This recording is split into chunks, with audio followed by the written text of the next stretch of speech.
So today, I'm going to show you how to fill your sketchbook. So I just bought this sketchbook for only 200 pesos and maganda nga siya for sketching.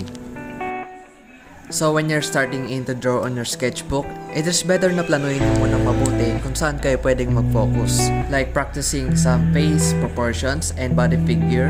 But it's up to you naman kung anong gusto nyong i-drawing sa sketchbook nyo. Kasi you know, drawing from sketchbook has no rules.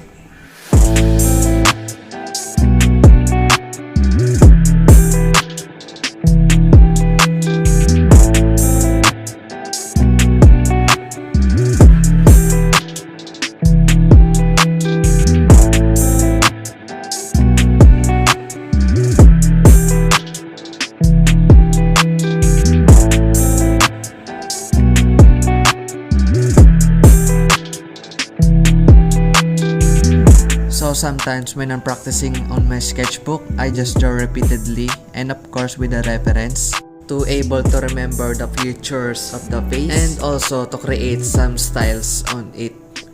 Each of this drawing takes me about 10 minutes to 15 minutes to finish. Mabilis lang yun guys dahil I don't have to rely on my reference 100% because mas matatagalan ako kung kinopya ko yung lahat, bawat details. Okay, step 2. Try practicing any kinds of medium on your sketchbook. Kasi you know, para hindi kayo magsawa. My head in the clouds, I don't know where we go. I feel like a strange love. I'm losing my mind, feeling that kind of love. I feel like a deep hole. You give me something that I can't give you here. Tell me what you're thinking, I need to know your feeling. If you crush on me, you need to know my story. But don't get too close to me, cause I need my fantasy. Okay guys, the most important tips na may bibigay ko sa inyo is huwag niyo pabersahin ang sarili niyo kakapractice palagi. Kasi improvements always takes time. So, enjoy nyo lang kung anong ginagawa nyo ngayon. You've been knocked down and got up again.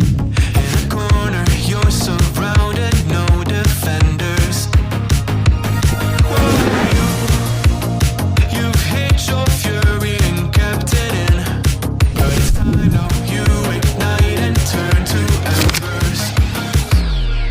Like a phoenix, you burst in a fire burn. A thirst and desire, you transform right up in a flash. You spread your wings to rise from the ashes. Phoenix, you burst in a fire burn. A thirst and desire, you. So, that's it guys. I hope you enjoy. So, see you na lang ulit for the next one. Bye!